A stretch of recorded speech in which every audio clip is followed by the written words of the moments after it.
함께 읽은 에베소서 1장 3절에서 14절까지 말씀 내용은 에베소 교회의 성도들을 향한 사도 바울의 편지 내용 중 일부분으로 하나님께서 택한 백성들에게 주시는 하늘에 속한 신령한 복 주심의 과정을 아주 짜임새 있게 그렇게 기록하는 말씀의 내용입니다. 오늘 이 말씀 통해 살펴볼 영적인 교훈의 내용은 먼저 큰 첫 번째로는 하나님께서 우리에게 주시는 신령한 복이 구체적으로 어떤 복인지에 대해서 살펴보고요. 그 다음 두 번째로는 그 복 주심의 과정이 어떠한지를 네 가지 단계로 세분하여 살펴보고요. 그 다음 마지막 큰 세 번째로는 신령한 복 주심의 과정에서 우리에게 어떤 복을 왜 주시는지에 대하여 살펴보면서 하늘에 속한 복이란 제목으로 함께 은혜를 나눕니다. 첫 번째로 하나님께서 우리에게 주시는 신령한 복은 어떤 복인가? 그 신령한 복을 성경은 네 가지로 말씀하고 있습니다. 첫째는 하나님의 택하심의 복, 두 번째로는 그리스도 예수를 통한 죄사함의 복과 성령으로 인치심의 복, 그 다음 세 번째로는 종말론적인 구원과 영원한 상으로의 복. 이 본문 3절에서 이런 복들을 일컬어서 하나님이 우리에게 주시는 하늘에 속한 신령한 복이라고 말씀하는 겁니다. 우리를 택하셔서 자녀 삼으셔서 죄로 말미암아 영원히 죽을 수밖에 없는 자리에서 하나님이 대신 우리를 위하여 죽어주시고 살리시고 성령으로 인치사 하나님의 형상을 회복시키시고 그래서 우리로 종말론적인 구원과 함께 영원한 하나님의 나라의 칭찬과 상급과 면류관까지 받게 하는 복, 신령한 복이 되는 거예요. 여러분, 예수 믿는 사람들은 이 신령한 복을 목적으로 신앙생활하는 거예요. 이게 우리의 신앙생활하는 주된 목적이 돼야 돼요. 그러기 위해서는 우리 하나님의 자녀된 성도들이 이 신령한 복이 얼마나 우리에게 귀하고 소중한 것인지, 가치 있는 것인지에 대한 인식이 우리 속에 딱 자리 잡혀야 된단 말이에요. 그때부터 우리가 예수를 믿는 신앙생활이 우리 속에 뚜렷한 목적이 되고 소망이 되고,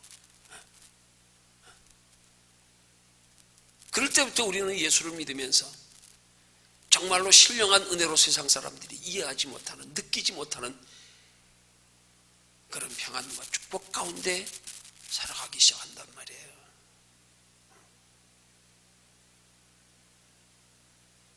근데 오늘 이 시대에 많은 그리스도인들이 이 신령한 복과 우리 눈에 보이는 세상적인 육신의 것들에 대한 복에 이 개념이 분명하게 바르게 정립되어 있지 않아서 여전히 예수를 믿으면서도 신령한 복은 잘 몰라. 아니, 관심이 없어. 가치도 몰라. 그냥 예수 믿어서 그냥 육신의 복, 육신의 복 잠깐 누리는 거, 그것도 믿을 수 없는 거, 언제 바뀔지, 언제 사라질지, 언제 누가 이렇게 빼앗길지 알지 못하는 그 육신의 복에 매달려서,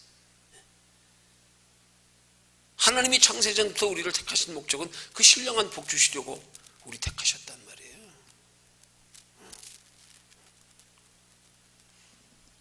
이런 신령한 복을 신령이라는 국어사전을 통해서 보면 그걸 신비한 복이라고 그러고요. 신령이라는 말이 신비하다는 말이고, 그 다음에 초자연적인 기운이 있다는 뜻이에요.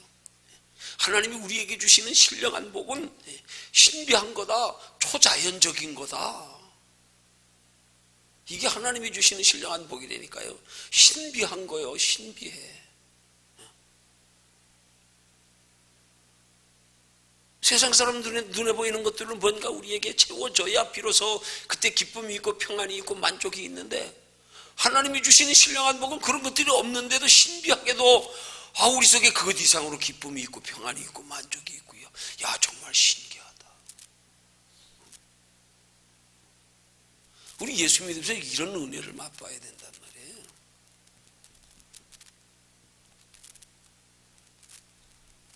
이런 은혜를 맛보고 아는 사람들은 세상 사람들하고 다르다니까요. 뭐라고 아직 말로 설명할 수는 없지만, 야, 예수 믿어서 누리는 평안과 기쁨은 야, 세상 것하고 비교가 안 돼. 이게 우리 속에서 느껴져야 된단 말이에요. 체험되어져야 된단 말이에요. 그게 하나님이 우리를 택하신 증거입니다.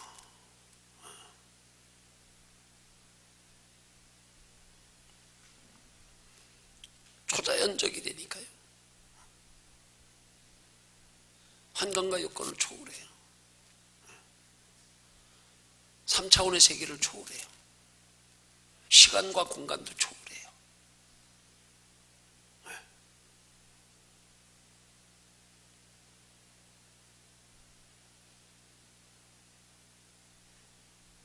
그런 복을 하나님이 우리에게 주시려고 우리 택하시고 자녀 삼으시고,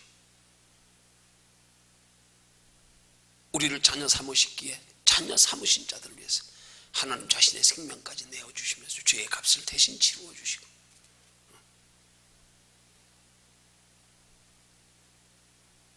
여러분 택한 다음에 죄의 값을 치루어 주셨어요. 죄의 값을 치루어 주시고 택한 게 아니라 택했기 때문에 택한 자들에게만 죄의 값을 치루어 주신 거예요. 십자가 지시기 전에 먼저 택하셨다니까요. 그리고 그 택하심에 내 자녀 삼기 위한 대가를 십자가로 치르셨다 이 말이야. 그건 너는 내 거다 하고 주님이 우리를 값을 치르고 사신 거란 말이에요. 왜?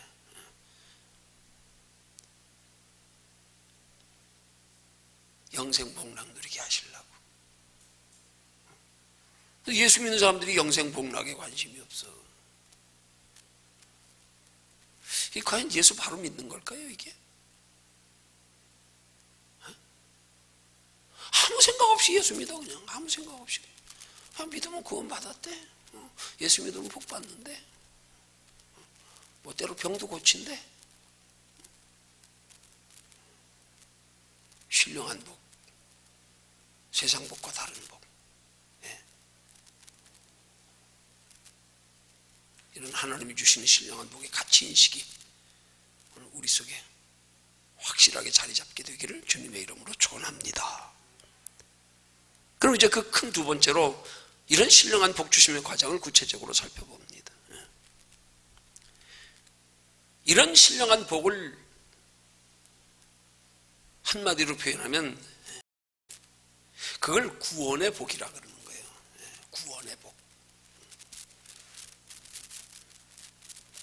택하심과 죄사함과 하나님 형상 회복과 하나님 나라의 영원한 상이 있게 하시는 것, 이 모든 것들이 다 구원이라니까요. 그럼 하나님께서 누구를 통하여 우리에게 이런 구원의 복을 주십니까? 누구를 통하여? 예수 그리스도를 통하여.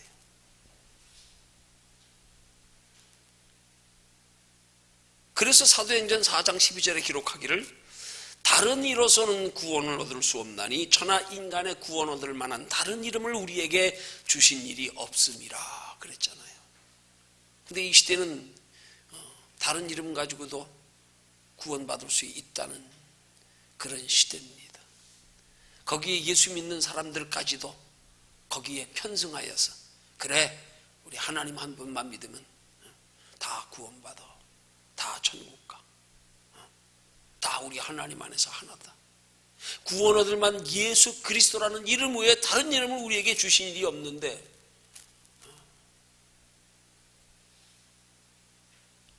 그 믿음에 대한 신앙 고백했던 사람들이 이제는 예수 그리스도 말고도 구원이 있다는 것에 동조하고 있고 같이 하나 되고 있고 이런 시대란 말입니다. 지금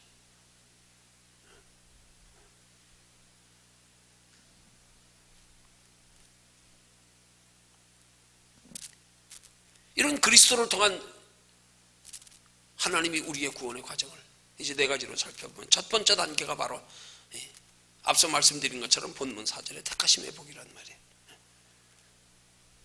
이사야 43장 1절에서 이 택하심의 복을 그렇게 말씀합니다. 내가 너를 지명하여 불렀나니 너는 내 것이라. 하나님이 이미 구약시대 때부터요, 이스라엘 백성들을 택하여 부르셨어요. 지명하여 부르셨어요. 너는 내 것이다.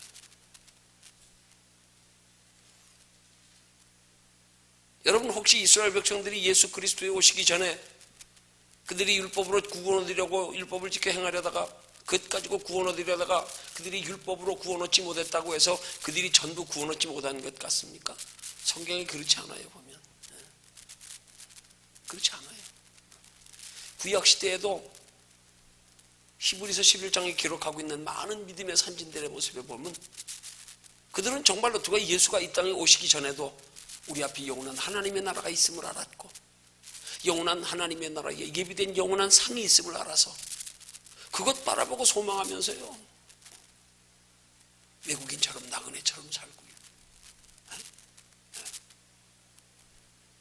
장차 바로의 애굽의 왕이 될 자리까지도 포기해가면서까지 그 백성들과 함께 고난받기를 즐겨했던 모세 같은 사람은 하나님 나라의 영원한 상주심을 바라봤다고.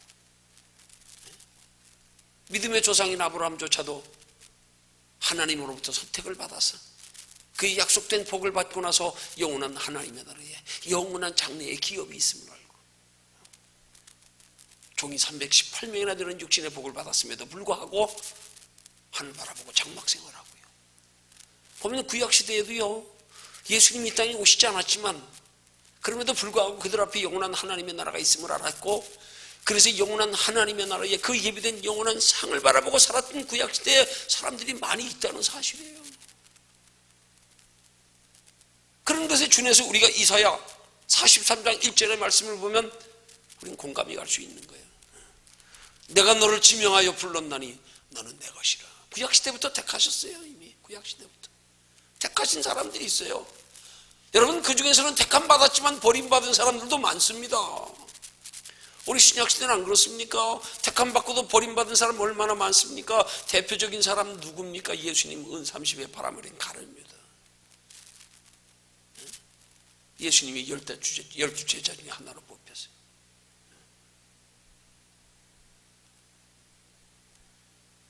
예수님 십자가에 못 박혀 돌아가실 때 따라다니던 많은 제자들을 비롯한 많은 무리들이 예수님 십자가에 못 박혀 돌아가시는 보고 실망하여 돌아간 사람들 얼마나 많은 줄 아십니까? 어디 12 제자뿐이었겠어요?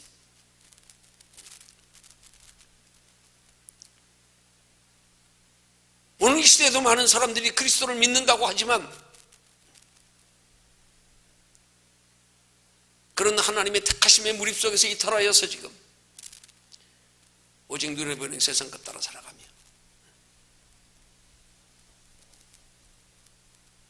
신앙생활이 아닌 종교생활하고 있는 사람들 얼마나 많은지 모릅니다.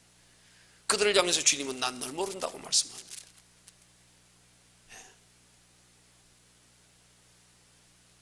그런 상황에서 하나님의 우리의 첫 번째 택하심의 복은 오늘 우리에게 굉장히 소중한 겁니다.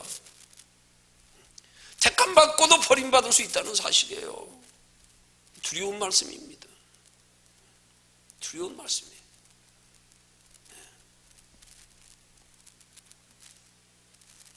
그럼 하나님이 우리를 왜 택하신 거예요? 왜 택하신 거예요? 우리 영원히 살게 하시려고 택하신 거예요. 영원히.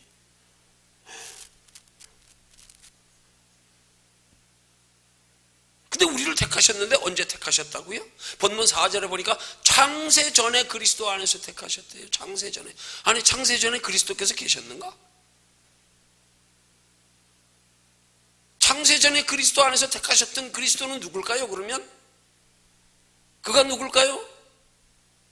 창세전에 하나님과 함께 계셨던 그리스도, 하나님 형상으로 인간을 창조할 때 우리의 형상을 따라 우리가 사람을 만들고 그 하나님의 복수 우리들 속에 들어있는 그리스도, 창세전의 그리스도, 그는 누구실까요? 그분이 바로 성령이란 말이에요. 하나님의 성령. 성령님이 그리스도란 말이에요.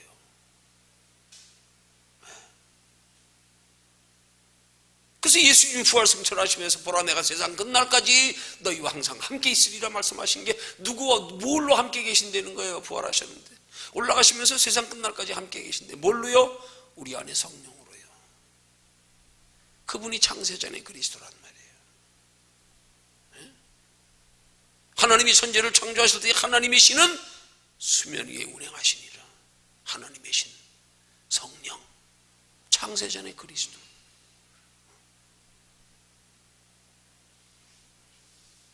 이미 하나님이 예정하여 택하신 저와 여러분들, 택함 받은 우리입니다.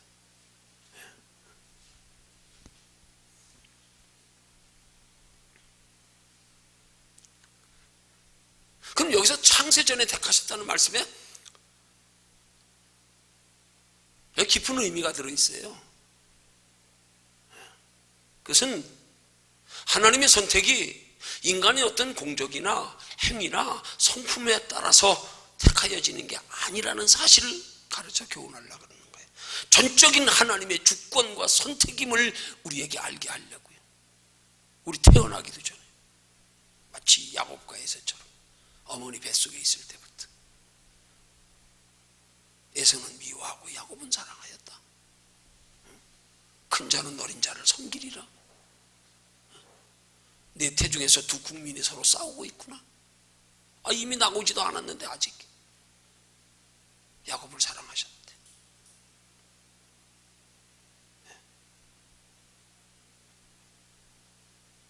우리가 하나님의 자녀된 성도로 택함 받은 것이 우리의 선택이 아니란 말이에요. 그래서 감사해야 되는 거예요.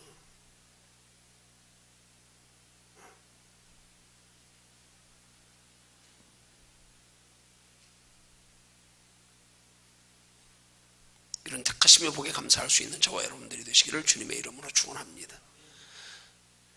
이 택하심의 복에서 떨어져 나가지 않는, 이탈하지 않는, 낙오되지 않는 저와 여러분들 되기를 또한 주님의 이름으로 축원합니다.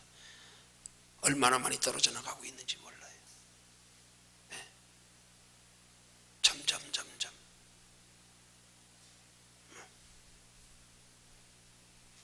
그 두 번째 단계의 복은 뭡니까? 오늘 5절의 말씀이 아들 삼으심의 복입니다. 우리를 그리스도를 통하여 아들 삼으셨대요. 이 아들 삼으심의 복이 바로 이게 죄사함의 복인 거예요.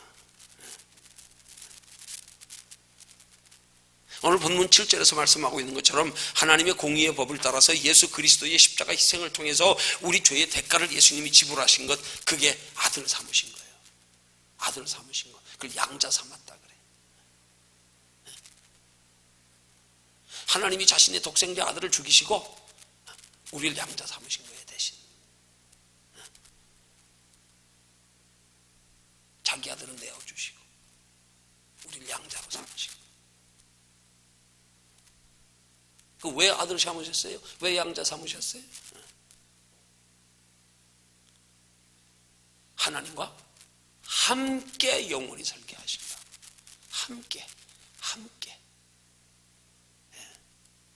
첫 번째는 영원히 살게 하시려고, 두 번째는 영원히 살되 하나님과 함께 영원히 살게 하시려고.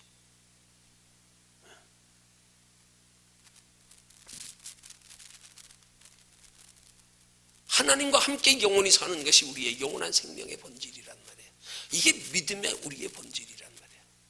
하나님과 함께 영원히 살기 위해서 우리 예수 믿는 거예요. 그럼 우리 하나님과 함께 영원히 사는 게 우리의 인생의 궁극적 목적이 돼야 되잖아요. 소망이 돼야 되잖아. 소망을 엉뚱한 데 두고. 그 다음 세 번째 단계의 복이 바로 13절의 말씀에 인치심의 복입니다. 예수 그리스도를 나를 위한 십자가 희생이 믿어지게 하심과 동시에 약속의 성령으로 인치심을 받게 하심으로 이 성령의 인치심이 하나님께서 우리의 소유주가 되심을 증거하는 것, 그게 인친다, 너는 내 것이라는 증거. 도장 찍는 거.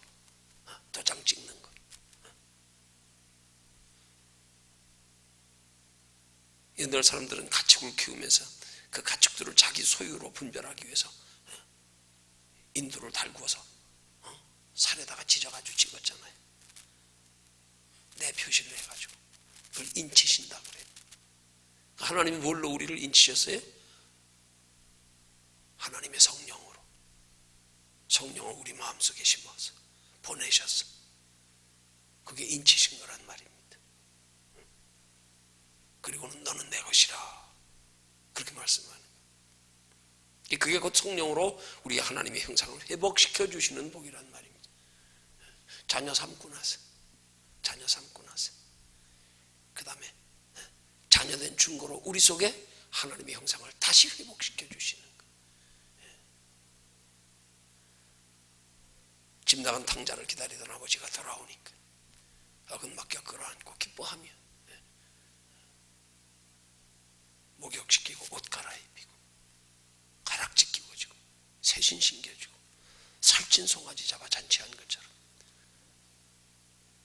떠나갔을 때도 자기 아들입니다.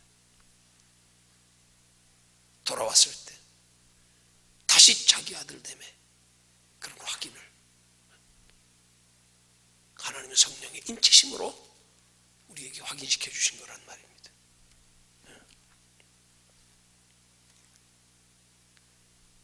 근데 여기 인치신다는 말을 본문 14절에서는 다른 말로 표현하는데 그걸 우리 기업의 보증이라고 말합니다. 우리 기업의 보증. 우리가 장차 하나님께로부터 물려받을 영원한 기업. 그게 보증이라는 거예요. 그게 보증이라는 거예요. 뭐가요?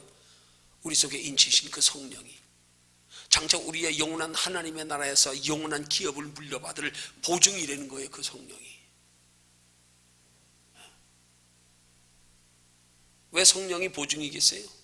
성령이 하나님의 형상이기 때문에 하나님의 형상을 회복하는 것이 곧 구원이고 더하여 하나님의 형상을 회복하여 우리 안에 거하시는 성령의 인도하심을 따라 살아가는 삶이 우리에게 예비된 영원한 하나님의 나라의 그 기업을 물려받게 차지하게 하니까 성령의 인도하심을 따라 살아가는 삶이 하나님 나라의 상이지요. 내가 내 의지로 내 감정으로 내 지식으로 그렇게 행하는 것 가지고 하나님 나라 상이 아니에요. 신령한 복은 인간의 힘으로 이룰 수 있는 게 아니에요. 착각하면 안 돼요. 여러분, 하나님께서 우리에게 주시는 모든 복은 다 신령한 복입니다. 신령한 복은 우리 힘으로는 절대 이룰 수 없어요. 근데 우린 자꾸 그 신령한 복을 우리가 이루려고 그래. 우리가 믿는 것도 예수 그리스도도 내가 내 의지로 선택했는 줄 알고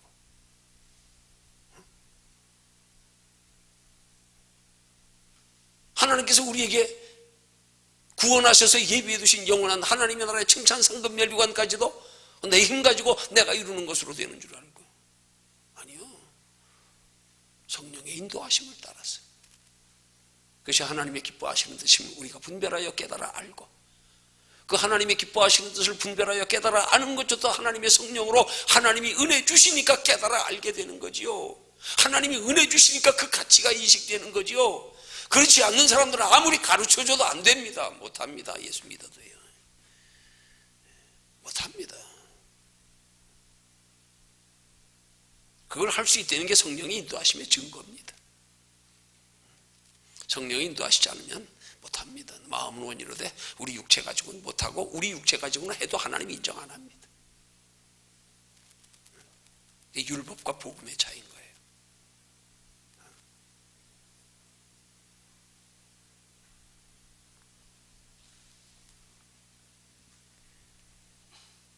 이 보증이라는 말이 상업적인 용어예요. 어떤 계약을 할 때에 계약금을 가를 때 쓰는 용어예요. 히브리 말로는 에라본 하는 단어인데요.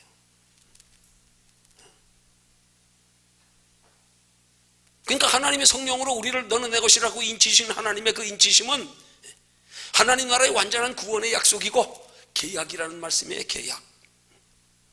계약. 하나님과의 계약의 약속 조건을 잘 지켜야 하나님 나라에까지 영원한 상이 있는 거예요. 그게 성령이 이끌림 받아서 하나님의 뜻대로 살아가는 삶이라 이 말이에요. 그 계약에 준한 말씀이 너의 행한 대로 갚으리라. 심는 대로 거두리라.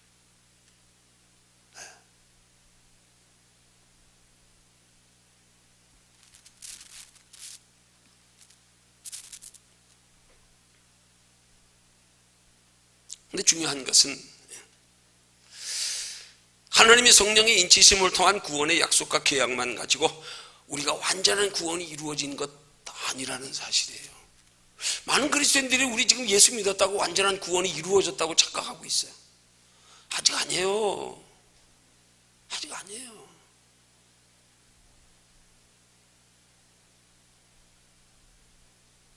죄사함을 통한 구원은 이루어졌어요. 죄사함을 통하여 예수 그리스도, 부활하신 예수 그리스도로 우리 안에 하나님의 형상을 회복하여 영혼이 죽었던 자리에서 살아난 구원은 이루어졌어요. 그러나 아직 종말론적인 하나님 나라의 구원은 아직 이루어지지 않았습니다. 더하여 구원은 그것뿐만으로 구원이 아니라 하나님의 나라에 예비된 영원한 상까지가 구원이란 말입니다.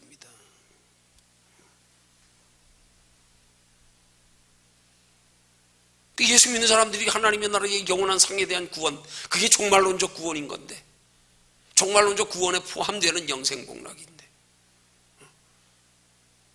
우리 영혼이 예수 그리스도를 믿는 믿음으로 구원받았고 천국에 들어갈 수 있는 보증수표가 되고 이미 이루어졌다고 생각하니까 하나님 나라의 영원한 칭찬과 상급과 멸류관에 대한 구원에는 관심이 없잖아요. 그러니까 그때부터 신앙생활이 소망이 없으니까, 목표가 없으니까, 다 이루었는데 다 이루었는데, 다 이루어진 사람이 그 다음에 뭘 계획하겠어요? 뭘 추구하겠어요? 구원 다 이루어졌는데? 아니요, 다 안 이루어졌어요. 성경이 기록하고 있는 구원의 기준은 세 가지란 말이에요. 죄 가운데서 구원, 하나님의 형상으로 회복으로의 구원, 하나님 나라에 예비된 영원한 칭찬과 상급과 멸류관으로의 구원. 하나님이 인간을 창조하실 때 에덴 동산이 단순하게 아담과 하와가 하나님의 명령에 불순종함으로 거기서 하나님의 형상 잃어버린 것만으로 끝났습니까? 아니요. 그 안에서 각종 모든 좋은 실과들, 마음 놓고 따먹으며 행복할 수 있는, 쫓겨났잖아요. 거기서 쫓겨났잖아요. 그래서 아담과 하와 때 창조하신 하나님의 동산을 신라곤이라 그러고, 예수 그리스도로 말미암아 다시 우리에게 회복되어질 우리의 영원한 하나님의 나라의 낙원을 복낙원이라 그러는 거란 말입니다. 하나님 나라의 영원한 상까지 누리는 게 구원이지, 어떻게 예수 그리스도의 십자가로 영원히 구원받는 것만 구원입니까? 성경이 얼마나 상을 많이 말씀하고 있어요. 상에 관심이 없어. 영원한데. 예수 그리스도 믿는 믿음으로 구원이 완성됐다 그래. 오직 예수, 어떤 예수요? 오직 예수가 틀린 말이 아니에요. 그 오직 예수는 어떤 예수요? 십자가에 못 박혀 돌아가신 예수, 부활하신 예수, 우리 속에 찾아오시는 예수, 우리를 진리 가운데 인도해 가시는 예수. 이 예수를 통틀어 우리는 오직 예수라 그래야 되지요. 어디 예수 그래놓고 예수를 우리가 막 그냥 다 쪼가리 내가지고 성령 예수는 잘못됐다 그러고, 성령 예수가 우리 안에 나타나는 은사와 체험들은 전부가 다 신비주의 이단인의 잘못됐니? 자기 혼자 다 쪼개고 앉았어. 예수님을 육체로 오신 예수님만 인정하고 성령으로 오신 예수님 인정 안 해. 그 예수님이 우리 안에 거하시면서 우리를 영원한 하나님의 나라에 예비된 상 받을 수 있도록 진리 가운데 인도해 가시는데, 그 진리 가운데로 인도해 가시는 예수님의 인도하심은 따라갈 생각도 안 해. 심지어는 하나님 나라에 예비된 상조차 부인해. 하나님 나라가 무슨 그런 게 있냐? 자기 개념이 잘못되어 있는 건 모르고 자기 기준에 맞춰서 아니래. 여러분, 하나님 나라의 영적인 세계의 그 영원한 그 복이 이 땅에서 우리가 누리는 복으로 이게 이해가 갑니까? 상상이 갑니까? 개념이 잡힙니까? 3차원에 속한 사람이 어떻게 4차원에 속한 세계를 이해할 수 있어요? 내 머리에서 이해가 안 간다고 없대? 아니래. 서울 안 가본 사람하고 가본 사람하고 빡빡 구기면 안 가본 사람이 이긴다며. 자기가 모르는 거지. 그걸 왜 아니라 그래요? 아니래. 하나님 나라 그런 게 어딨냐? 그래, 당신이 생각하는 그런 건 없어. 하나님 나라에 당신이 생각하는 그런 게 아니야. 자기가 생각하는 하나님 나라 상은 없어요. 자기가 생각하는 거 없다고 하나님 나라 상이 없대. 에이, 바보잖아 그거는. 우리가 알지 못하는. 사도 바울은 삼청천에 끌려 올라가서 말할 수 없는 말을 들었대. 좀 그게 뭘까 궁금하면서 육체로 이 땅에 잠깐 사는데도 이렇게 뭐 조금 있으면 그렇게 행복하고, 어떤 사람은 먹는 것만 맛있어도 야 천국이 따로, 야 영원한 하나님의 나라는 얼마나 행복할까. 좀 도대체 얼마나 행복하길래 믿음의 선진들이 그렇게 거기 바라보고 거기 믿어지니까 외국인처럼 나그네처럼 살았을까? 어떻게 왕위까지 거절하면서 그렇게 살았을까? 야, 그게 뭘까?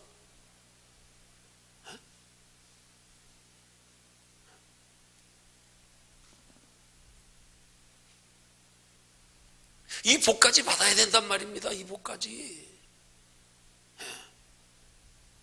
그래서 성령의 인치심을 통한 구원의 약속과 계약만 가지고 완전한 구원이 이루어진 건 아직 아니라는 사실이에요. 두 가지는 이루어졌어요. 두 가지는 죄사함 받고 하나님이 형상 회복한 거는요. 근데 한 가지는 안 이루어졌어요. 영원한 하나님의 나라야 장차 누리게 될 영원한 복, 영원한 상, 그건 아직 안 이루어졌어요.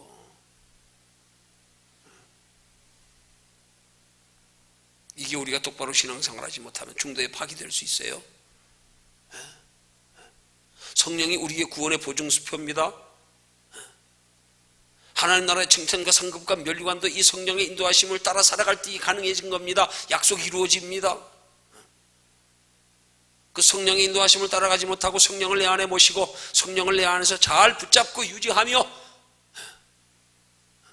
믿음 지키지 못하면 다 잃어버릴 수 있어요. 그래서 에베소서 4장 30절에 두려운 말씀입니다. 하나님의 성령을 근심하게 하지 말라. 그 안에서 너희가 구속의 날까지 인치심을 받았느니라.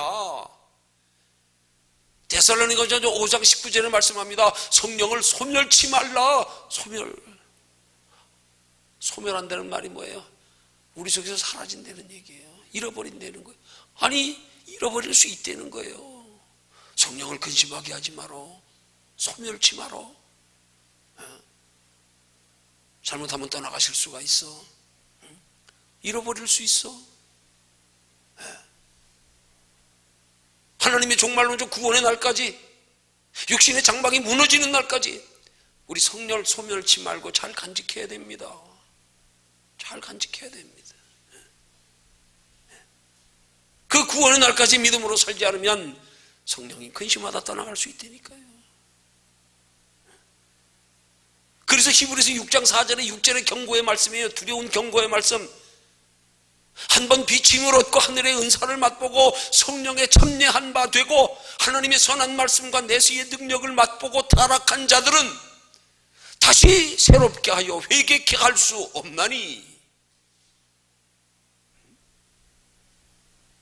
한 번 성령이 받았다 떠나가 버리면 다시 회복할 수 없대요. 이는 자기가 하나님의 아들을 다시 십자가에 못 박아 현저히 욕을 보임이라. 얼마나 두려운 말씀입니까? 하나님 나라에 이를 때까지 끝까지 놓치지 말고 붙들어야 된다. 끝까지.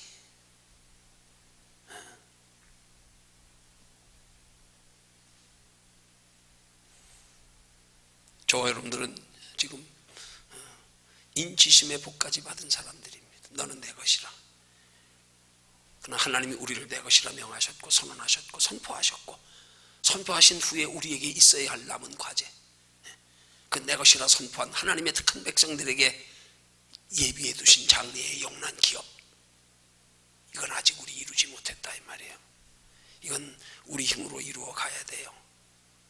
어떤 힘으로요? 성령의 인도하심을 따라가기를 힘쓰는 우리 힘, 성령의 인도함 받을 수 있는 믿음의 사람이 되기를 위한 우리 노력과 수고, 땀, 이걸로 이루어가는 거예요. 이걸 이루지 못하면 구원은 받았지만 부끄러운 구원 되는 겁니다. 불 가운데서 얻는 것 같은 구원 되는 겁니다. 상이 없습니다. 성경은 상이 없는 것을 바깥 어두운데 쫓겨나 슬피 울며 이를 갈미 있으리라 말씀하는 거예요. 바깥 어두운데 쫓겨나 하는 성경 말씀이 지옥을 말하는 게 아니에요.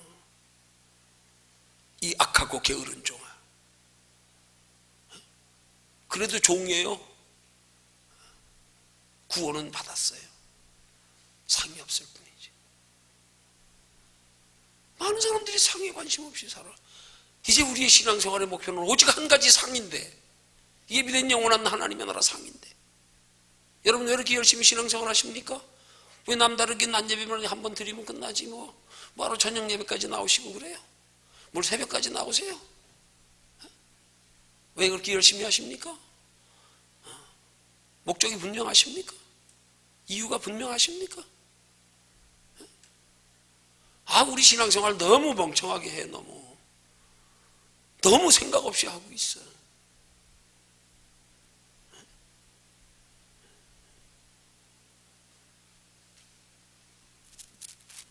많은 사람들이 구원 오로지 예수 그리스도로.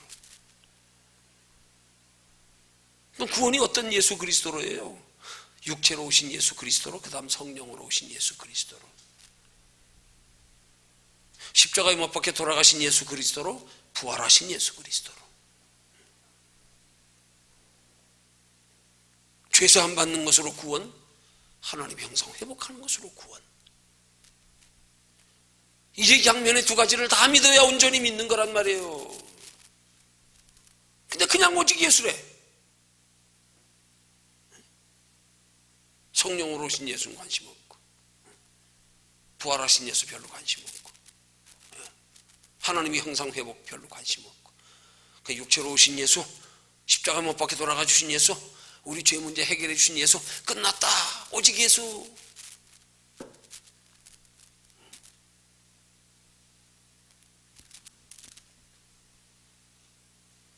그리고 나서 마지막 종말론적인 하나님 나라 영원한 칭찬과 상급과 멸류관을 얻기 위한 우리의 힘쓰고 애써 노력하는 신앙생활,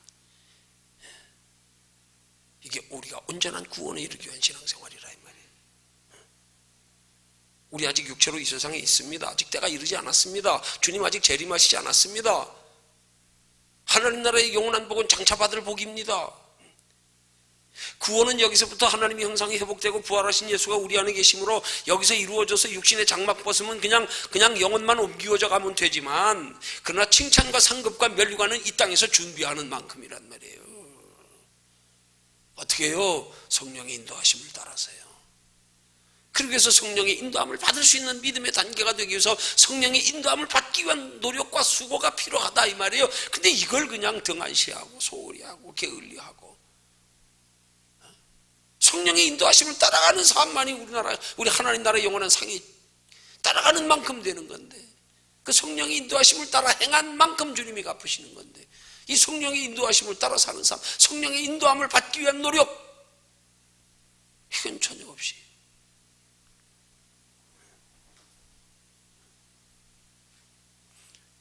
우리 이제 그 종말론적인 영원한 하나님의 나라의 그 복을 받기 위해서 우리 이 땅에서 육체로 사는 신앙생활이 그래서 중요한 거란 말이에요. 그래서 이 땅에서 육신의 복이 필요한 거란 말이에요. 그것 가지고 하나님의 성령의 인도하심을 따라서 그 영원한 복을 준비하기 위해서 육신의 복이 필요한 거란 말이에요. 더하여 그 복을 받기 위해서 은혜가 필요한 거란 말이에요. 은혜를 받아야 되지요. 은혜를 받아야. 그래야 우리에게 주어진 시간, 건강, 물질, 하나님의 나라를 준비하면서 쓰는데 아깝지 않지. 은혜 못 받으면 안 된단 말이에요.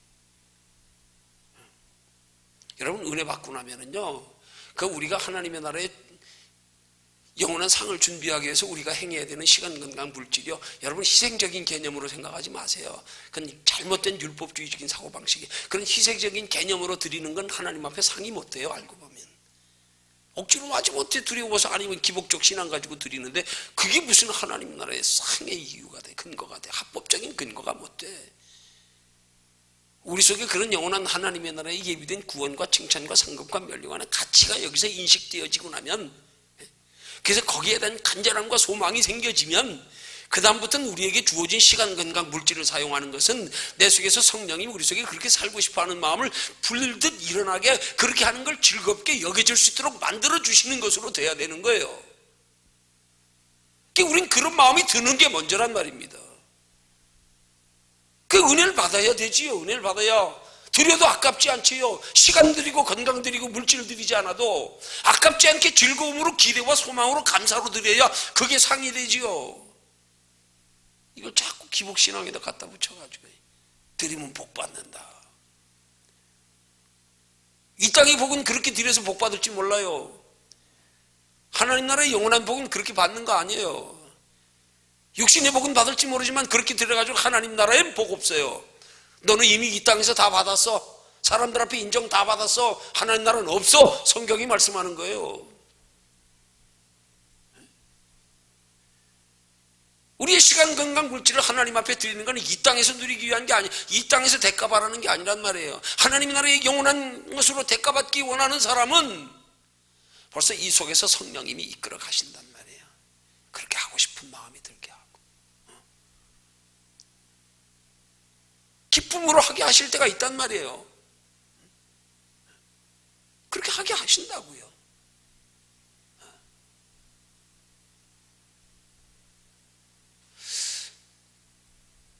그래서 성도에게 주신 육신의 복은 곧 종말론적인 구원의 복을 준비하라고, 하나님께서 우리의 영원한, 하나님의 나라의 영원한 복을 준비할 수 있는 기회로, 재료로 주는 거란 말이에요. 그러니까 우리 믿음만큼이에요. 행함만큼이에요.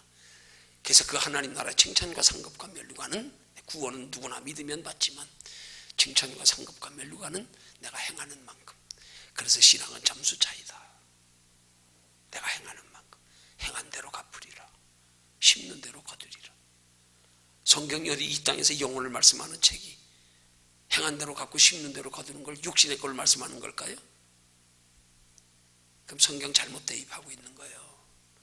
예수님이 복음의 일성을 외치시며 마태복음의 산상수훈에서 무슨 복을 먼저 말씀하셨어요? 팔복이 무슨 복이에요? 육신적인 가시적인 복이 아니에요. 영적인 복이란 말입니다.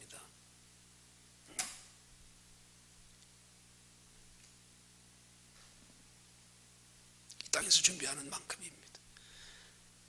아니, 더 정확히 말씀드리면 이 땅에서 준비할 수 있는 믿음만큼입니다. 그러니까 우리는 믿음을 키우기 위해서 애쓰고 노력해야 되는 거예요. 다른 거 노력하지 말고. 아직 믿음이 안 됐거든 하지 마세요. 하지 마세요. 제발 욕심으로는 하지 마세요. 하나님 나라의 거룩한 욕심은 좋은데 육신의 욕심 가지고는 하지 마시오. 그건 투자야. 그건 아니에요.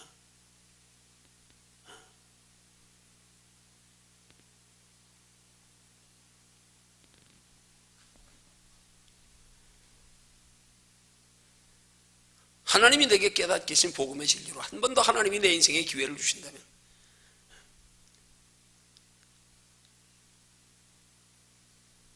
정말 그런 육신의 기복적 신앙, 이거 전부 깨뜨리는 데 남은 여생 복음을 위해서 그렇게 살다 하나님 앞에 서고 싶어요. 진짜 이 잘못된 가치관, 잘못된 물질관, 축복관, 인생관, 이거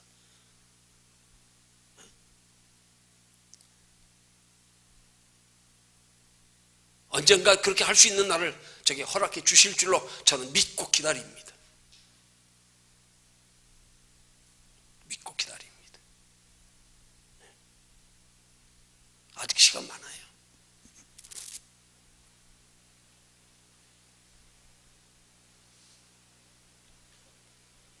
결론 맺습니다. 우리 영원한 성공과 승리를 위해서 우리 좀 거룩한 경쟁하면서 합시다. 거룩한 경쟁. 거룩한 경쟁은 시기 질투가 아니에요. 육신의 욕심이 아니에요. 거룩한 경쟁에도 원리가 있어요.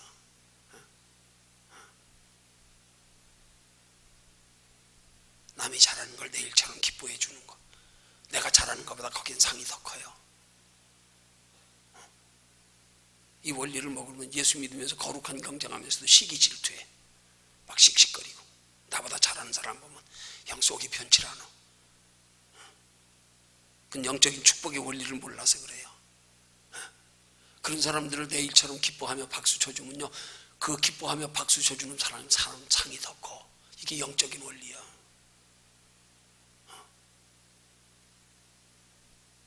그러니까 기독교 축복의 원리는 역설적이라니까요. 주면 실행인데 손해인데 남는 것 내 거 줄어드는데 주은 후유되어 흔들어 넘치도록 안겨주시는 게 성경의 원리야.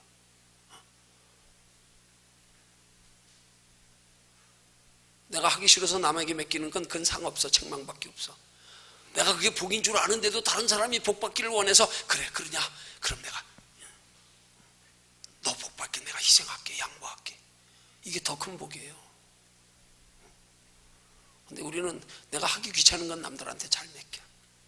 근데 내가 좋아하고 내가 하기 좋아하고 내가 그게 상인 줄 아는데 다른 사람이 하면 그때부터 씩씩거려. 아이고,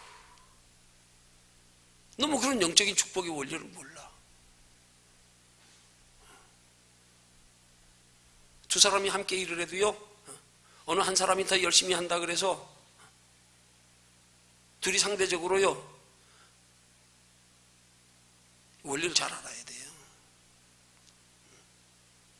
내가 하기 싫은 거 저 사람이 하는 거냐, 나한테는 상없어. 나한테 책망밖에 없어. 너 하기 싫으니까 다른 사람한테 넘겨주는구나. 그게 상인 줄 알고 안 뺏기려고 막 하지만 저 사람도 막 상 받기로 하네. 그러면 그래, 너 더 큰 상 받아라. 너 상 받도록 내가 희생할게, 양보할게. 뒤에서 하나님이 거기 더 큰 상 베풀어 주시는 원리. 이걸 몰라가지고 쓸데없는 경쟁하고 앉아가지고 쓸데없는 거 가지고 씩씩거리고 앉았고.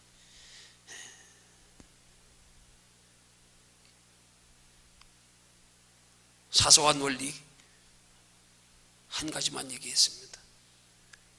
그 외에도 축복의 원리가 우리가 여러 가지 있어요.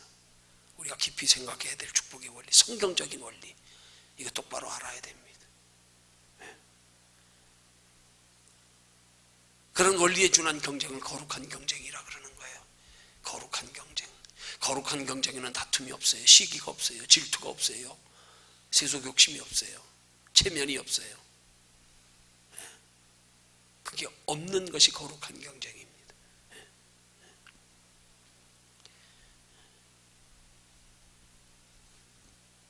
그래서 우리의 삶이 하나님께서 우리에게 예비한 그 영원한 하나님의 나라의 복, 그 복을 우리의 삶의 주된 목적으로 삼고 소망으로 삼고